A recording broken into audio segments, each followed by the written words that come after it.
It is funny how people insist on looking at the world as if everything is black and white, especially in what is currently happening to Gary in Mendham, Do Not God, or whatever you want to call him.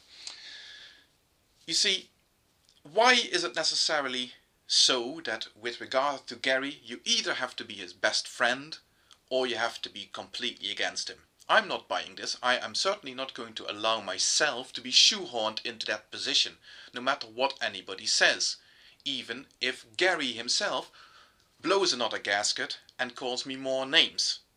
I'm still going to look at the situation and try and make sense of it to the best of my ability.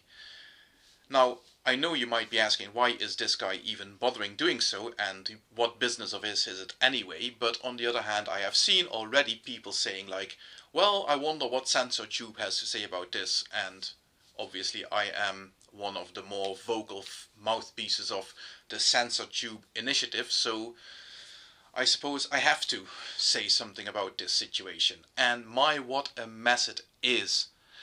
You see, no, Gary simply doesn't seem to understand that certain criticisms that are leveled against him might be out of, a genuine concern and trying to help him out with his problems. You see, when people are pointing out that the DMCA is the wrong tool to use in order to take care of what you perceive to be bullying or harassment or defamation, then the point that is being made is that you are trying to use the wrong law in order to leverage your case. You should be looking at, I'm talking to Gary now obviously, you should be looking at defamation laws. You should be looking at laws against cyberbullying and harassment. The DMCA is not the correct tool for the job. And no matter how much sympathy I might have for what you are feeling and what you are going through, if you insist on using the wrong tool and in the process perjure yourself in trying to silence those people who are harassing or bullying you or, libeling you or whatever you want to call it, then sorry, you're going to get laughed out of court, Gary. No matter, even if the judge has all the sympathy in the world for you and your plight, he is still going to throw you out of court because you are trying to use the DMCA for a purpose for which it was never intended.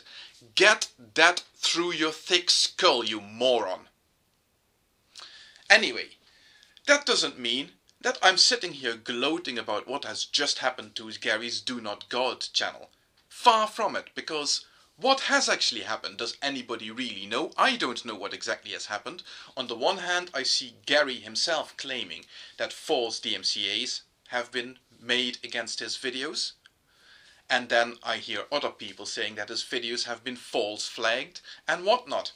Obviously, false DMCAs are false DMCAs are false DMCAs. And I don't give a shit who the victim is. Even if the victim was Venomfang X or Gary, people who have been known to file DMCAs that have no merit, then still it is wrong to use the DMCA to silence those people, just as it is wrong to use the DMCA to silence anybody else. No discussion. But then again, with regard to flagging, it's a bit more difficult than that, because I can quite imagine a YouTube employee charged with reviewing flagged content, looking at videos of Gary threatening people, trying to intimidate them with court cases, that he is sure he is going to lose, but on the other hand, he is also quite confident that the large majority of people do not want to get themselves involved in. And by threatening them with court cases, he is hoping that they feel intimidated into giving up their videos that they've made about him. That is bullying in itself. That is harassment. And I can well imagine that a YouTube employee would look at the content of one of Gary's videos and decide that he is in breach of the terms of service. And YouTube do have the right, at their discretion, to make that decision and give Gary a strike against his account.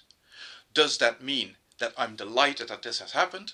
No, because I also have to take into consideration why people have been doing this, why people have flocked to Gary's videos and have started flagging them. Because I am pretty damn sure that those people who have been doing that haven't done so out of genuine concern with what Gary has been doing on his videos. But those people have been doing so gleefully because they know that it only takes that much to push Gary over the edge and get him suspended again. So, with regard to the motivation behind why people have been flagging his videos, I am pretty confident that the motivation was malicious. And that again is intolerable. Even if a YouTube reviewer has, in clear conscience, had to make the decision that the video was in breach of the terms of service. It will not do to get people suspended just because you don't like them. And that, I hope, clears that up as far as I'm concerned.